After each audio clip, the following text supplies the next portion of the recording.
Por un lado, efectivamente, una de nuestras primeras peleas y de las más duras fue lograr que el tema de la represión estatal, el gatillo fácil, el hostigamiento cotidiano en los barrios, las detenciones arbitrarias, fuera entendido como un problema político y que se instalara como parte de su agenda de militancia cotidiana del conjunto del movimiento popular, de las organizaciones políticas, sociales, estudiantiles, de género, de cultura, de lo que fuere.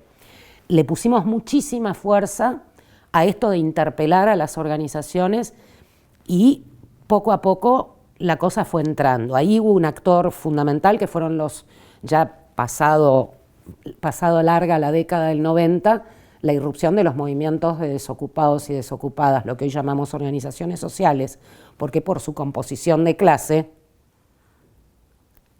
eran eran los vecinos y vecinas de las madres y padres del gatillo fácil. De los casos de violencia policial, de violencia en la represión de protesta social, el caso de Puente Pueyrredón es como un punto de inflexión, porque yo creo que ahí finalmente el cimbronazo que genera en el gobierno de Duhalde la muerte de Costecchi y Santillán, de alguna manera consolida la posición de un sector dentro del gobierno que era partidario de gestionar sin violencia la conflictividad social. Si uno mira un poco la modalidad de protesta en la calle, cambia después de Puente Pueyrredón, empieza a ser mucho más esporádica, las organizaciones de trabajadores no se recluyen, pero empiezan a trabajar mucho más en el territorio y menos en la manifestación pública. Entonces, ese episodio para nosotros fue un punto de inflexión, para todo el mundo creo que fue un punto de inflexión muy fuerte en lo que fue la salida, la transición post-crisis del 2001, ¿no?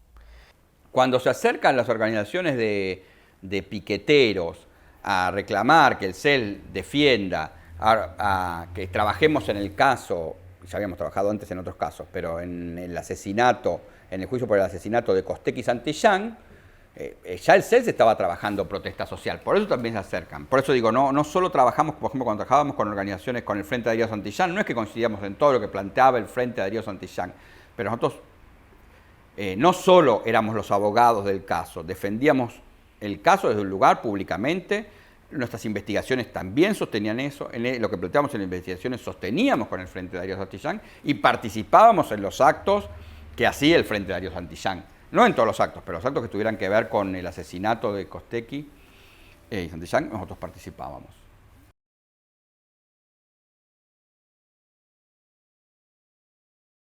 Porque vos en los barrios a veces es una lucha cuerpo a cuerpo con la policía, donde te tenés que meter en el medio, no le pegues, si lo detenés a ver dónde lo llevás, no lo golpees.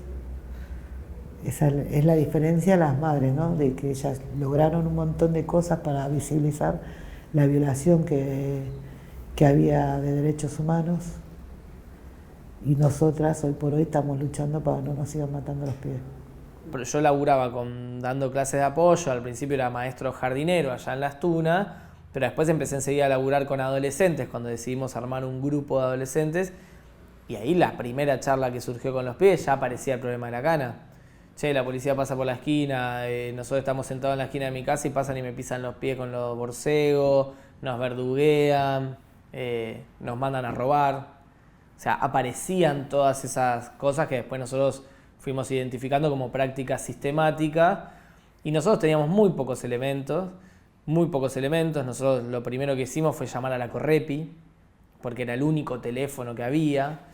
Lo segundo que hicimos fue ir a ver a Sabina Sotelo. Nosotros estábamos laburando en Zona Norte, era la mamá del Frente Vital.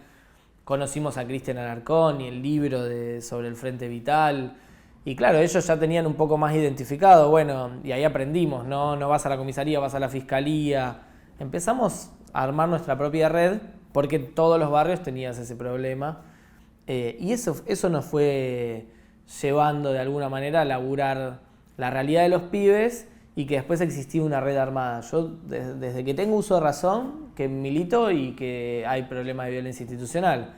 Y por lo tanto había algunas respuestas ya pensadas de parte del campo popular. La primera marcha fue, no sé si un martes, miércoles, viste, te digo que los tiempos yo ya había hecho la denuncia con el fiscal, fue hacia la comisaría, no sé, los diarios decían 500 personas, pero eran más de 1000 personas. Y la particularidad era que eran vecinos de los barrios, de las villas, venían de Retiro, de Lugano, de Soldati, de Matadero. Y sí, después lo que pasó fue un antes y un después, porque ya la gente, en esa misma búsqueda, en ese medio 2 meses pidió justicia, salieron muchas cosas, salieron muchos testimonios, como que se animaron a hablar.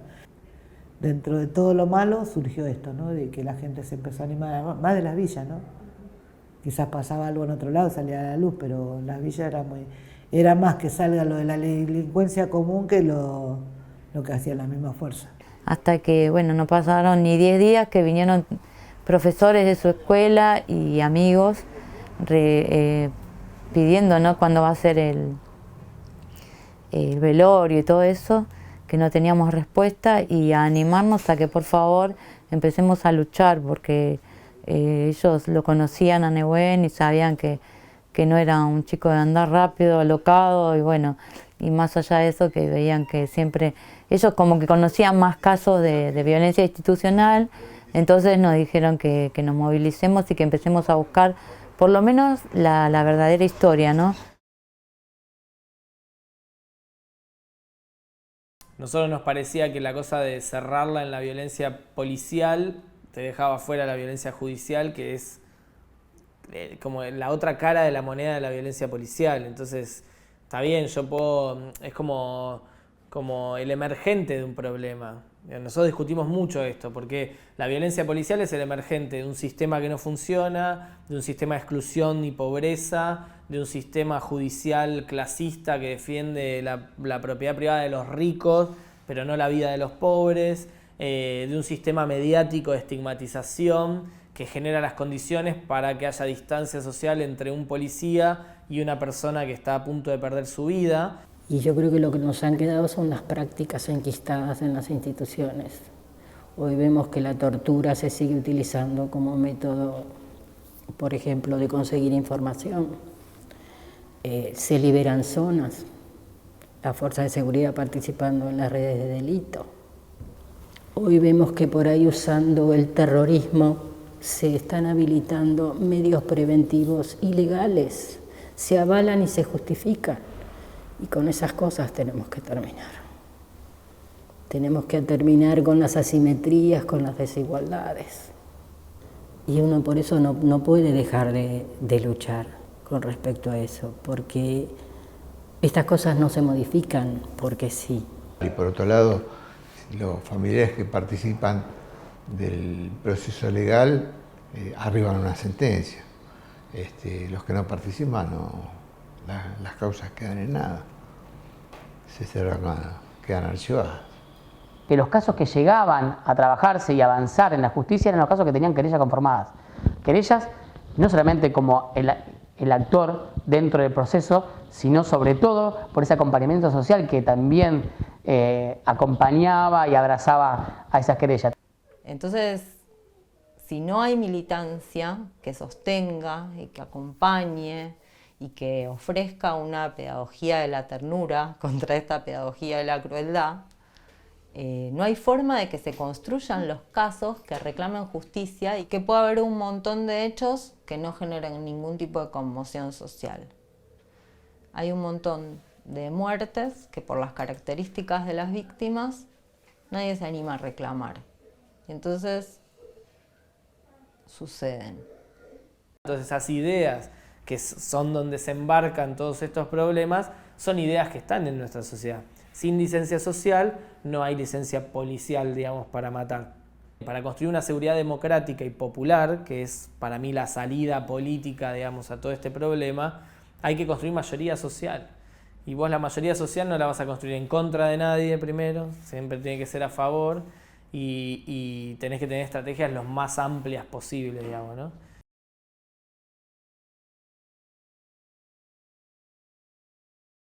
Yo me acuerdo con Miriam Bordón, con Dolis, la mamá de Ezequiel de Monti, con tantas madres que hemos años caminado juntos y jamás nos preguntamos, bueno, vos, ¿qué pasó? A nosotros lo que nos juntó fue el programa anti-impunidad, que Kirchner un día dijo, donde toco sale pus, vamos a crear un lugar donde los familiares puedan ayudar a los familiares para esclarecer los casos, ¿no es cierto? Bueno, fuimos convocados unos familiares y seleccionados para empezar a trabajar en programa anti-impunidad. Fuimos aconsejando y la lucha, bueno, empezó a ser colectiva. La conocimos a Raquel, a Rosita, a Miriam Medina, a Luis Bordón, que un poco ya ahí la lucha empezó a ser colectiva, si bien era la lucha Natalia, también empezó a hacer los contactos que tenían que ver con la violencia institucional. Al mes y pico ya estaba. Inclusive habíamos hecho un petitorio en Miramar que nos esperaron en el Senado de la provincia de Buenos Aires para entregarlo. Al principio ya una movida y empezamos a participar juntos, después bueno, de las distintas familias que iban apareciendo y después cuando asume Néstor nos convocan y se forma el Programa Nacional de Impunidad que realmente tenía mucha esperanza, no solamente en las causas de violencia institucional, sino en general de reformar la justicia y lograr que no exista impunidad en montones de causas. Se crea este programa que era una asistencia a la víctima. Y ahí me llaman, fueron muchos familiares, pero quedamos nosotros, los 4. Y después había un grupo de abogados y chicos que venían de la universidad. Principalmente hicimos un trabajo muy fundamental en la importancia del rol de la víctima en el proceso legal, en lograr la figura del particular damnificado querellante en su momento. Bueno, y ahora se siguió avanzando con la ley de víctimas. En la provincia de Buenos Aires recién se había conformado la figura, pero no la aceptaba. El Estado era el mismo representante, era a través del Ministerio Público Fiscal y el juez. Y la familia era un convidado de piedra, no decía, no tenía ningún tipo de derecho. A partir de esto, bueno, nosotros somos parte, podemos presentar pruebas. Y bueno, y ahí empezaron a venir más familiares, ya ir más marchas. Después viajábamos al interior, cuando había un juicio o cuando había un aniversario, después con el tiempo. Y así empezamos a recorrer todo el país, acompañando a otras madres. Los familiares, en definitiva, aparte de tener mucha legitimidad, se la bancan, porque como dicen muchas de las mamás, nosotros ya perdimos, o sea, lo más difícil ya nos pasó. Arrancamos en el punto más difícil, que es perder un hijo. Entonces después no le tienen miedo a nada, avanzan. Bueno, esos familiares fueron el escudo de mucha de la organización popular alrededor de la lucha contra la violencia policial.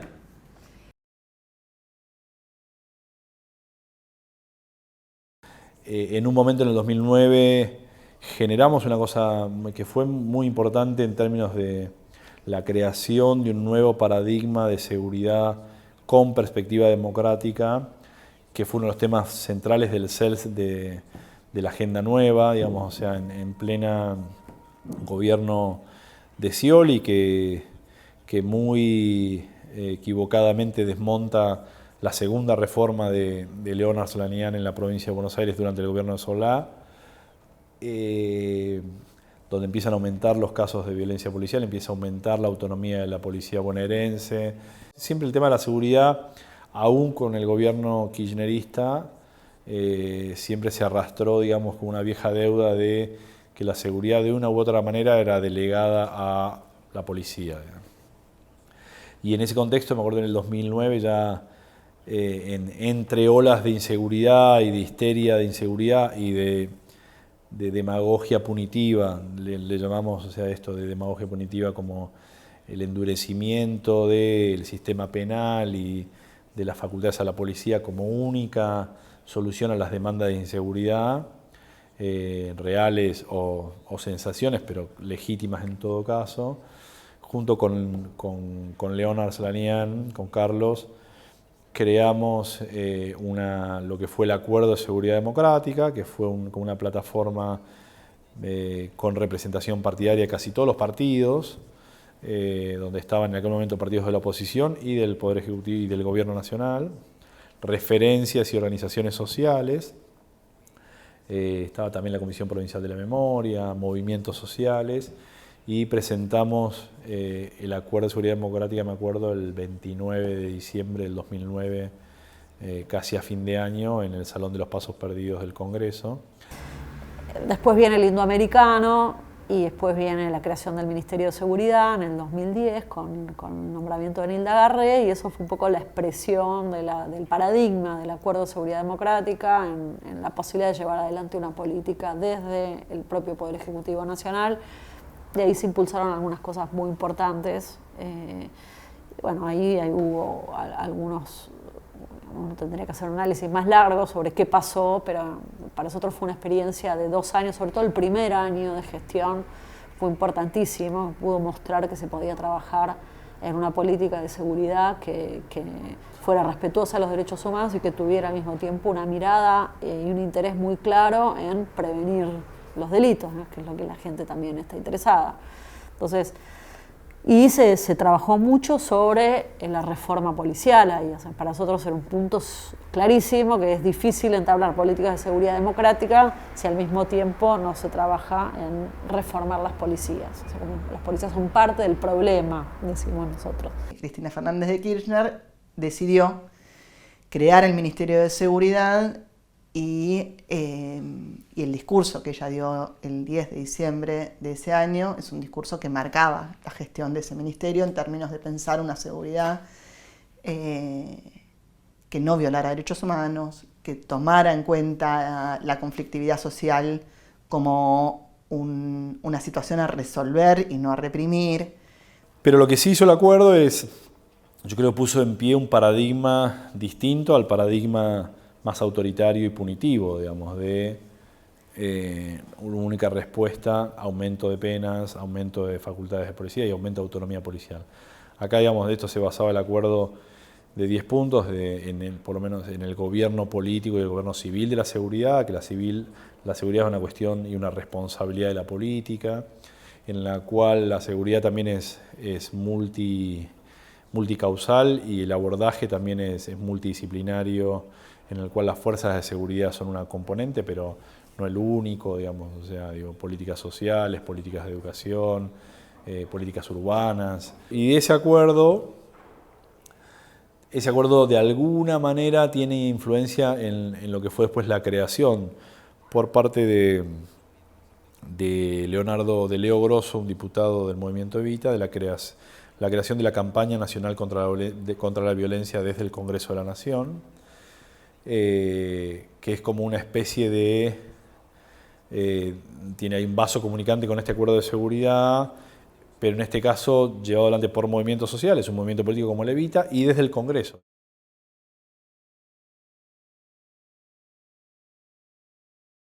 Digo, la historia de Luciano es única en términos de Luciano y en términos de esa familia, en términos de lo que movilizaron, pero no es única. Lo que le pasó a ellos les pasó a un montón de otra gente. A Salomé Valenzuela, a Kiki Lescano, a Grimau, no sé, a un montón de personas. En el proceso de búsqueda de Luciano se pidió la información a la morgue judicial de la Ciudad de Buenos Aires sobre personas que habían sido autopsiadas desde fines de enero del 2009 hasta por lo menos enero del 2010, y la morgue dio respuestas diferentes, todas evasivas, que Luciano no estaba ahí, todas respuestas. Esa respuesta evasiva muy propia de la burocracia, de no ha sido hallado, no hay antecedentes de Luciano, ¿no? Digo, esas respuestas que responden a una pregunta mal hecha, sin preguntarse el fondo de la pregunta, que es estamos buscando a alguien. Entonces, ¿quién desapareció, Luciano? Todos. El que miró esa foto y no vio Vane, el que contestó el informe y lo contestó mal, el que analizó y no hizo nada, el que guardó el que pensó un sistema de guardar huellas dactilares como un registro de trabajo y no como un lugar a donde hacer búsquedas posteriores. O sea, todos tuvieron su partecita y todo eso construyó una historia de terror. En la historia argentina, los desaparecidos importan. Y por suerte importan. Lo que no siempre importa es el muerto. Entonces, para mí, creo que lo que aprendí fue eso. Los muertos importan. Y lo que creo que es importante tener en cuenta es que los muertos importan.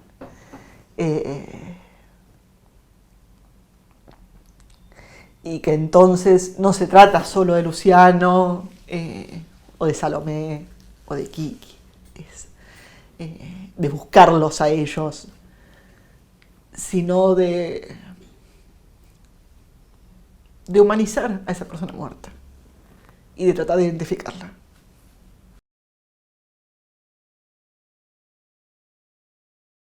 Ese pensamiento fue un poco el origen que nos impulsó a hacer la campaña contra la violencia institucional. Que era, vos sos una organización popular, social, peronista, que labura en los barrios, compartís espacio con muchas organizaciones sociales de distintas raíces ideológicas o de ninguna. Todos compartimos que en el territorio hay un quilombo concreto, que es que la policía abusa de su poder y eso termina en violaciones serias a los derechos humanos, como la vida de los pibes y las pibas, pero después en hostigamiento, estigmatización, en un montón de problemas cotidianos que son violaciones a los derechos humanos y que no deberían cometerlas nadie por parte del Estado, y no tenés ninguna política de Estado seria o contundente que diga voy a abordar este tema. A nosotros nos marcó un montón la masacre de Cárcova, porque eran chicos, o sea, fue un hecho cuando descarriló el tren en el barrio y se acercó un montón de gente y entonces sí, tuvo un impacto como en el barrio enorme. Hubo 2 pibes muertos y uno casi, Joaquín, ¿no? Franco, Mauricio y Joaquín, fueron como las 3 víctimas directas, pero en realidad había una sensación de cacería en todo el barrio y con todos los pibes y una sensación de impunidad, ¿no? Y al día siguiente, bueno, los compañeros estuvieron en el barrio, participaron de las pericias, involucraron a los curas, involucraron a la política, se hizo una marcha enorme. Y esto pegó muy duro, digamos, y eso implicó que nosotros tengamos que dar una respuesta también política hacia dentro de nuestra organización, en términos de, tenemos toda esta fuerza, somos un montón, estamos en todo el país, podemos salir a plantearlo públicamente. Y así nació las primeras conversaciones con las madres primero de las víctimas de Gatillo Fácil, que son las que tienen más experiencia concreta y que también estaban en los barrios, porque muchas madres de los barrios nuestros tampoco se organizaban como las otras madres, entonces eso hubo un laburo ahí de tratar de juntar. Ya veníamos trabajando con la masacre de Cárcova. Entonces ya ahí se habían juntado los familiares, ya habíamos generado instancias anteriores que se estaba conformando un grupo. Y bueno, a veces el destino o la desgracia o lo que fuere, nada, hizo que me tocara a mí y que pasara a integrar esa mesa. Y yo recuerdo que el primer encuentro nacional que hicimos en el Congreso, teníamos las ganas o la energía o la ansiedad de traer, muchos casos, pero no nos dimos cuenta, ¿no? de que terminó siendo una catarsis, pero una cosa, María, que yo la verdad que hasta el día de hoy lo sigo recordando y se me sigue poniendo la piel de gallina, de 500 familiares en una carpa con la foto de su ser querido colgado del cuello. Y esas eran las redes que teníamos, y después empezamos a hablar con las organizaciones, los organismos de derechos humanos, el CELS, por supuesto, los distintos organismos de derechos humanos que fuimos conociéndonos en la construcción de la campaña. el CES nos había ayudado con el patrocinio jurídico de la causa de los pibes. Entonces ahí había como una red ya armada, y con los compañeros. Y decidimos lanzarla, una campaña que haga que agite la problemática de la violencia institucional y permita construir organización popular hacia adentro de las organizaciones y hacia afuera de la sociedad, para tratar de cambiar ese imaginario durísimo que se instala en la sociedad a partir de la cosa esta fácil de la mano dura, del discurso berreta, de la demagogia punitiva. En ese momento pudimos condensar a los familiares que ya venían con todo el recorrido y con toda la experiencia, porque la verdad que la campaña eran los familiares y su presencia. Después acompañaban funcionarios, abogados, asesores, pero el motor de la campaña eran los familiares. Y que a mí me ayudaron muchísimo, me contuvieron, me enseñaron. Por supuesto, el nacimiento de la campaña implicó mucho laburo, implicó un momento político también de, vos pensás que la campaña, ¿qué año fue? 2012. Había un momento muy específico también del kirchnerismo, y yo era diputado del Frente para la Victoria. La lanzamos con Arlanian, el CELS y las Madres de Plaza de Mayo ahí, con las madres de las víctimas de Gatillo Fácil, todas juntas ahí. Fue fuerte, eso estuvo bueno, en el Salón de los Pasos Perdidos. Porque estaban ahí los casos, digamos, injustos, ¿no? Gente que ni siquiera había podido acceder a la justicia. No es que el caso se resolvió en sentido contrario, ni siquiera pudieron pasar por la puerta de entrada de los tribunales, que lo reciba un juez, o mismo que estén acompañados con un abogado, ¿no? Y bueno, empecé a acercarme yo sola al juzgado, y después me dijeron las madres que eso no tenía que hacer porque estaba mostrando una debilidad, de que no tenía abogado. Ellos se dan cuenta, y que tenía que buscar urgente alguien que me represente.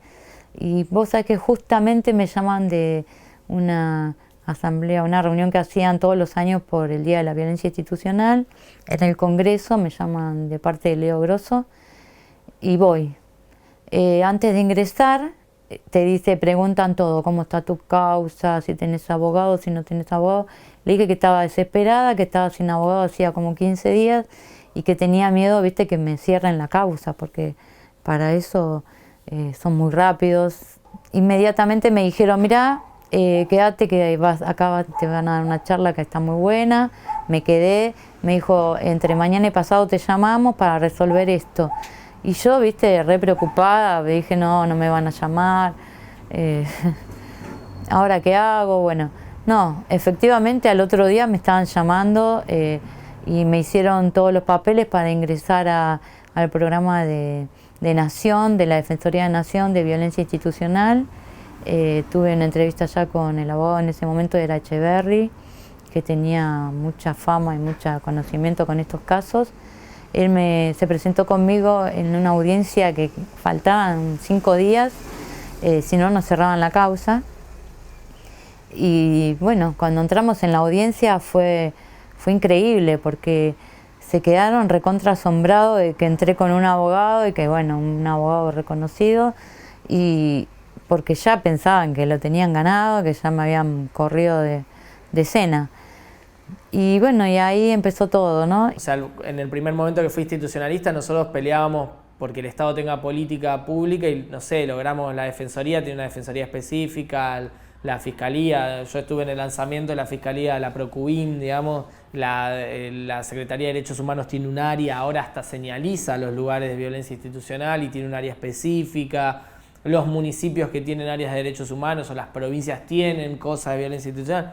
Eso se logró. Después, en la segunda etapa, que es la de la estigmatización, yo creo que también se avanzó bastante. Esa es más difícil, porque es la sociedad con la que arrastramos, digamos, en general.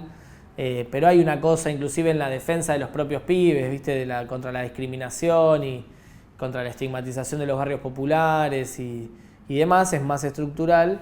Y la de las organizaciones, la tercera etapa más de, que quede algo organizado en el pueblo, yo creo que también. De hecho, desde las madres también se organizaron más.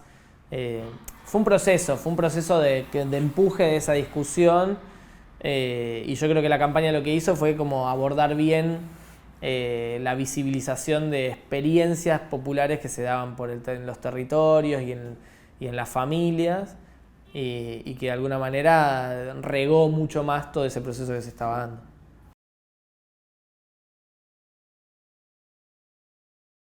La multisectorial de justicia por Jonathan fue necesaria para el pedido, para empezar a buscar la verdad y el pedido de justicia. Estaba conformada por nosotros, su familia, también por organizaciones políticas, de derechos humanos, académicas, sindicales, pero que bueno, que en un momento nos vimos todos participando de distintas multisectoriales. Llega una propuesta de poder unificar esas multisectoriales y nosotros aceptamos, dijimos que sí, y se conformó la multisectorial contra la violencia institucional, que ya no era por un caso específico, ni ya no abarcaba una multisectorial específica, sino que era por todos los pibes que fueron asesinados y desaparecidos por la policía en Rosario. Nos sumamos para que estemos más unidos mejor. Para todos los que buscan justicia por los pibes, para que esto, bueno, se aclare de una buena vez. Sí. Nos fuimos conociendo en la lucha, a través de...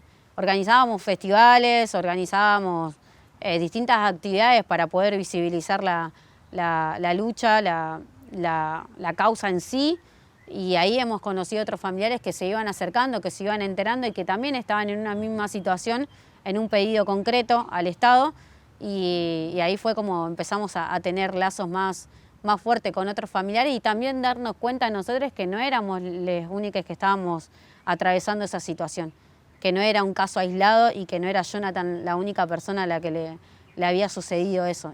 Nos dimos cuenta que había otros familiares, que había otras historias, que había otros pibes y que nada, eso también a su vez nos ayudó no solamente a conocernos, sino a poder fortalecer y poder buscar justicia para todos y cada uno de ellos. Yo creo que logramos con la multi poner en agenda estos temas. Yo creo que no es nada lo mismo que...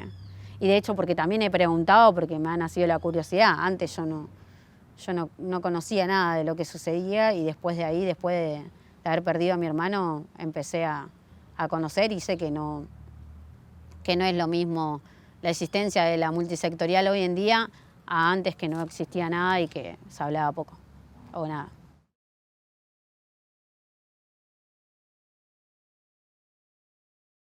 Pero lo que sí, digamos, yo necesitaba de los familiares era el acompañamiento y ese afecto. Te puedo asegurar que para mí es la afectividad con la que uno hace las cosas, con la que uno vive, con la que uno hace todo.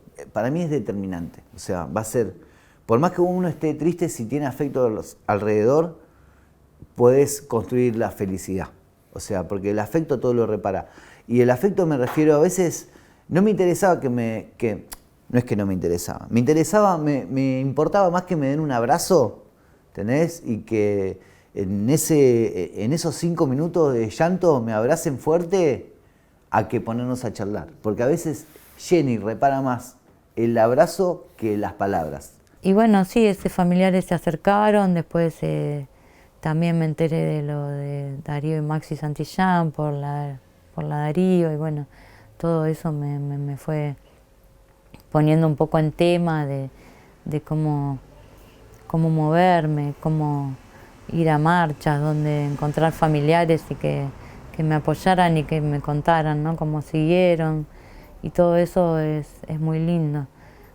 También fui a la ronda de Plaza de Mayo, como para más o menos empaparme un poco de cómo seguir, ¿no?, cómo seguir con el dolor, cómo yo ver abuelas y madres que con esa edad y que seguían peleando por sus hijos, y me impactó mucho, me llegó al alma y vi que se podía seguir, que yo tenía otros hijos que me necesitaban y que no podía bajar los brazos. Entonces empecé a luchar con más fuerza y me enseñaron esto de que tener viva la memoria de mi hijo era muy importante, y seguir por otros pibes peleando, porque todos los días hay un caso nuevo, también era muy importante y que a mí me ayuda muchísimo a sanar el alma y a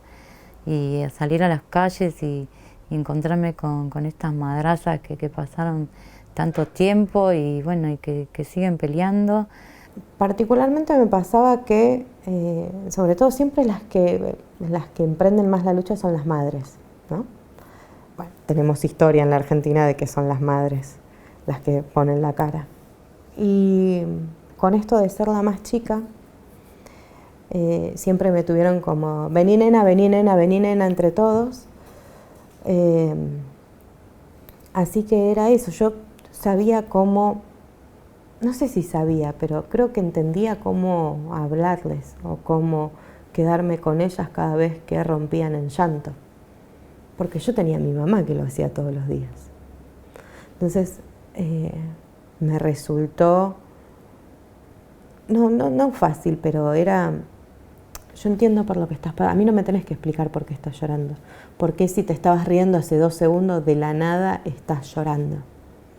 Porque eso les pasa a las madres y eso les pasa a los padres, y más en un primer momento. Y uno está tan perdido que en mi cabeza sonaba, si nosotros estuvimos tan perdidos, ¿cómo vamos a dejar que otro que está pasando por lo mismo que recién le pasa, se queden perdidos? Hay que acompañarlos y contarles cómo es la lucha. Entonces me resultaba casi una obligación moral de, si a mí me acompañaron y a mí me ayudaron, así como se presentó Delia y se presentaron muchas madres o familiares, ¿cómo no hacerlo con alguien nuevo? Y bueno, ahí me acompañaron todas madres que algunas ya las conocía y otras no las conocía, y bueno, me pareció hermoso que tengan esa modalidad, ¿no? Digamos, de siempre acompañar juicios, porque te dan una fuerza increíble y es hermoso sentirte que te apoyan y que están con vos en ese momento tan horrible, porque la verdad que el juicio es una cosa muy desagradable en el cual siempre se juzga primero a nuestros pibes. Creo que lo que más funciona son las redes que se generan las propias víctimas entre sí. Ese cuidado entre ellos me parece que es muy valioso y que es el que termina siendo más efectivo a lo largo del tiempo, por lo menos eso es lo que yo veo.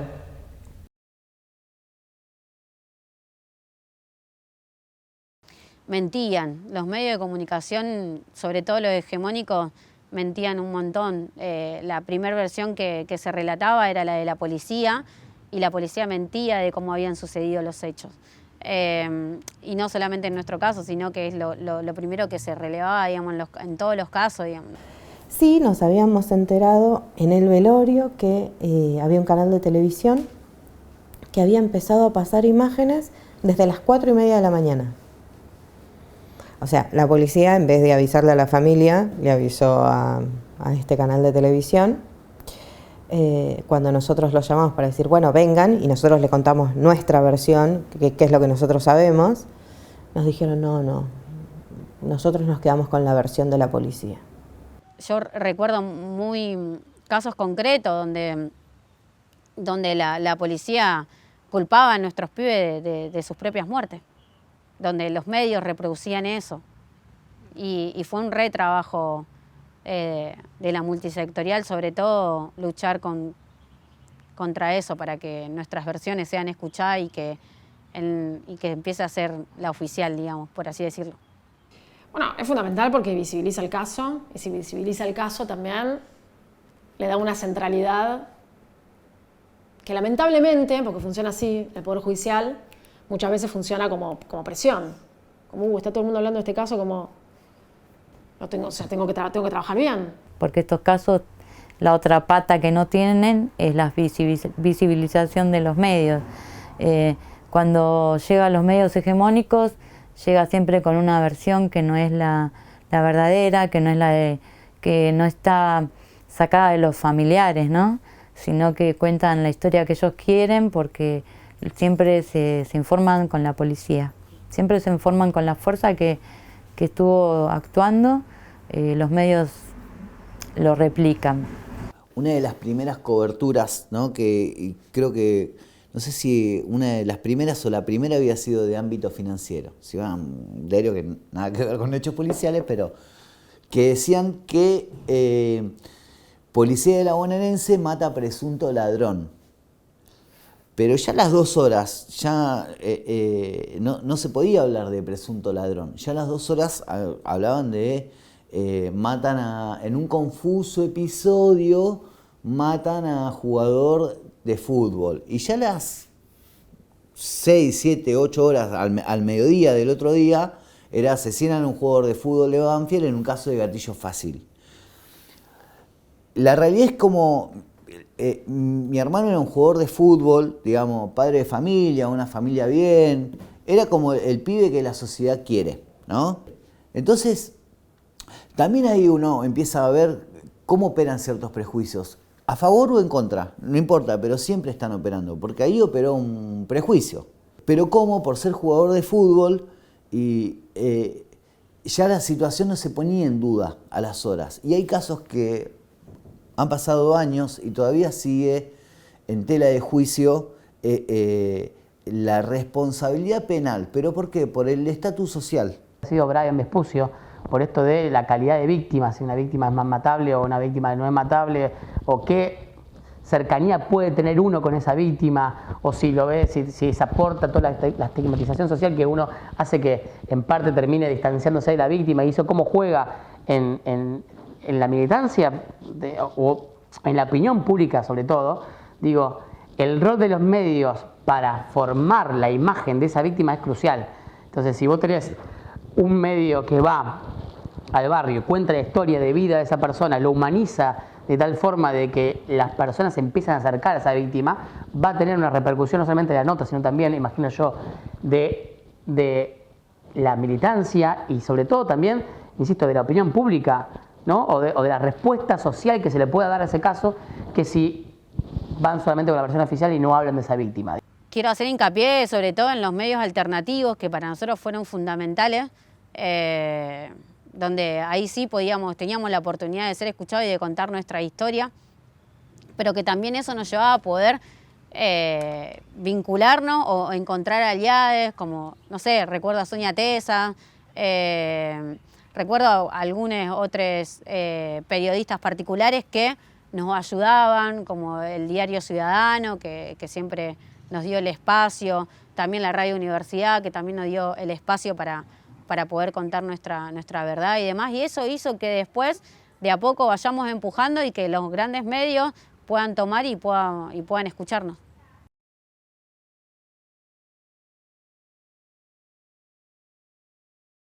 Si la policía es un problema, y a veces bien, a veces mal, y algunos tratan de resolverlo, no toda la policía, insisto con eso, la justicia es un problemón, digamos, ¿no? Como si hay una mirada de clase y de estigmatización en los policías, en los jueces el doble, porque además los jueces sí tienen diferencias de clase con las víctimas de la violencia institucional y con los policías.